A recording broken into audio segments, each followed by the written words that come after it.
Another day and another group of spoilers. We got to dive in today. We've got definitely one of the most exciting cards, mainly because I was just waiting to see what they were going to do with the art, peak Star Wars art with this card. We're going to dive right in and talk about some new cards. A huge thank you to my patrons over on Patreon.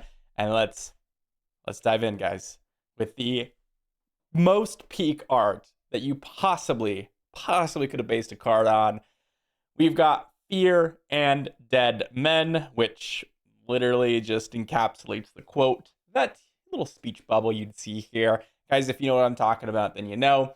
It's a 7-cost event in Aggression Villainy. It costs 1 less to play for each card discarded from your hand this phase, and you deal 4 damage to each enemy ground unit. So first thing, you might think of this as kind of like a bombing run, but maybe potentially a little bit more damage. The first thing is each enemy ground unit. So you actually don't hit your ground units, which is actually really relevant in some decks. The second thing is 4 damage. But the most important thing is, can we make it cost a lot less? Well, we've already seen the Vader leader, and the thematic win that comes with playing Vader leader and then Fear and Dead Men just gives me so much excitement that I basically just have to play it. But realistically, there isn't a crazy amount of options to make this pretty cheap. Now, with the new Vader leader, you can like discard your whole hand, and then you may end up in a situation where you can play this for like 3 or 4 resources. It's not super unlikely, but then what are you doing with the extra resources because you've just discarded your whole hand? The other kind of option you have is it can guarantee cost 6 in the Vader deck because you can discard another card to make it cost 6. Doesn't work with any of the discarding cards from the top of your deck, which is a little bit unfortunate. I thought that would have been a pretty interesting style. I mean, it would have been very strong because I could see that making this cost like 2 or 3 or even less. So we really got to focus on discarding cards from your hand. I will say, if you wanted to like splash for this outside of Villainy, you could play, well, Ray Leader from set 5 and discard your whole hand. It's going to cost you 2 more, so you're probably going to end up on like 4 or 5 resources anyways on this thing, so it's not going to be too broken, but that's something that's interesting. This card, really we have to see more cards that are working with this whole discard from your hand slash deck situation. There are we've seen a little glimpse of cards that are getting value from being discarded. If there are enough of those, if there is something that enables those, in conjunction with Fear and Dead Men, we could have a very powerful card on our hands. 4 damage to each enemy ground unit, especially when you have the ability, like let's say with the Vader leader or with other units, to deal 1 or 2 or 3 additional damage to specific units, can easily wipe a board. Easily. But to be honest, I don't think this is overall a very powerful card. I think it's a very niche one. It's just the coolest art that we've seen. I would love to see like a prestige version of this. I've got a couple patrons here that actually have a mat based on the comic rather, and it is just awesome. We saw a little preview that this was going to be coming out in the, art previews for set 7. And I'll say the art does not disappoint. The card, maybe a little bit, but hopefully there's going to be some good solutions to use it. We've got more though. We've got a new capital ship. Piet is eating good here because we got a 9-drop space unit in Aggression Villainy. It's a 9/7. And when played and on attack, you choose an arena. You may deal 3 damage to each unit in that arena. Very, very strong. It's very similar to the Fulminatrix type effect where you have a situation where you play the Fulminatrix and you get to deal some damage to ground units. This kind of does the exact same thing. The big difference is that Fulminatrix, well, deals 4 damage and it doesn't hit everything. So this can actually be better than Fulminatrix in that case. But Fulminatrix does cost 1 less. So same stat line, Fulminatrix costs 1 less, but you get that 4 damage to a specific ground unit. This costs 1 more, but you get a 3 damage to each unit in that arena. The other note is that you can also hit space units. Now, keep in mind that this hits each unit in that arena. So if you were to play this in space, or play this and trigger the damage to space units, you would hit your own Persecutor with the 3 damage. So you can only do it twice in the space arena before Persecutor would die in any future attacks. This looks very, very strong. I think Piet's going to really like this, especially with, Full Matrix. Full Matrix isn't like incredibly powerful or anything like that, but it is another capital ship. It's a big capital ship that does fit within what Piet wants to do. And you don't need a lot for a leader that really just absolutely pumps out capital ships for this to be good. So I think this obviously has a home in Piet. The question is, are we going to see this outside of Piet decks? I don't think that it's super likely. Maybe in some sort of Vigilance Aggression Vader deck. If we're playing cards like Fear and Dead Men, and we're playing cards like Persecutor, we suddenly have a lot of these smaller damage effects that add up and add up and add up, and we can very easily wipe a board with, a combination of the two across a couple of different turns. So Persecutor may have an option in those styles of decks. It's definitely not as good as Avenger, for example, as a win con, as a late game capital ship, 4/9 resources. So it's not really going to fit that role necessarily. I mean, it can, but it's not going to be nearly as strong. As Avenger, you just play it, and then as soon as you've played it, every single attack you're just defeating something in conjunction with your hand. That is basically a win, no matter what. And in Persecutor's case, yes, you can attack, and it does end the game quickly, but it doesn't kill things that your opponent does, so you have to suddenly use your hand to deal with all those every single time, and that can get a little bit tricky. So we will see if this can be played outside of it. I'm not expecting so, but I do think it'll have a place in Piet. Very, very interesting one there. We move on, and we've got Galen Erso. This is definitely one of the more interesting cards. We've got a 3-cost ground unit in Cunning. It's a 0/5 Imperial, and when you play it, an opponent may take control of this unit, or you may have an opponent take control of this unit, and enemy units gain Raid 1 and Saboteur. So a very, very interesting card. First things first, if you play this and you're playing a ground-based deck, it's relatively weak. Yes, you might get a few attacks in with the Raid 1, but it's very important to remember that your opponent can always attack with this, right? So if you give this to your opponent and then your opponent just attacks into your ground units, yeah, it's a 0/5, so it's not going to kill your units, but it also will die. And if it dies, then you lose your Raid 1 and Saboteur on your units. So it doesn't really do anything. Now, maybe there's some sort of advantage for giving your opponent unit outside of just the Raid 1 and Saboteur. It's very possible that that's the case. But the thing that's more exciting for Galen is space-based decks.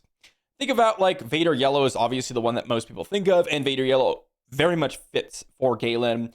Early turns, you're creating, your space units. You've got the new Black Sun Patroller that you drop in as a 2-drop with shield. You attack, get your TIE Fighter, attack, get your TIE Fighter. Suddenly on by the time you get to turn 2, which you can play Galen, it's very possible you could have easily 3 to 4 space units on the board.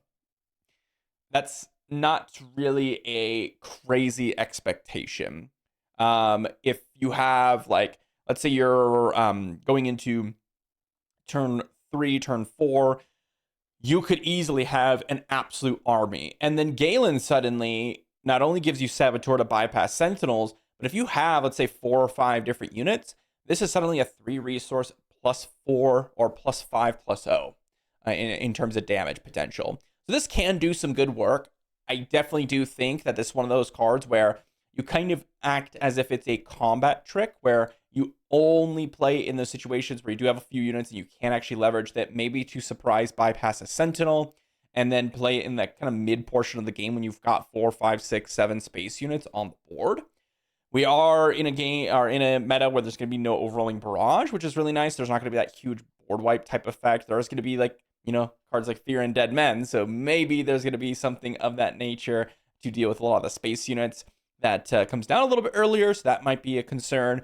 But this looks interesting. I'm very, very interested in something that your opponent can't really interact with as easily. One of the issues with playing cards that give like grade 1 and Saboteur to other friendly units, and your opponent doesn't take control, is that your opponent can just attack them, right? And so if they're like a more controlling deck, they will want to attack your, let's say if this Galen was friendly units gained readied 1 and Saboteur, your opponent playing a control deck doesn't care about missing out on damage to base normally. They just want to preserve their HP total or their base damage total. So they're just going to kill Galen, and then you're going to miss out on a bunch of damage.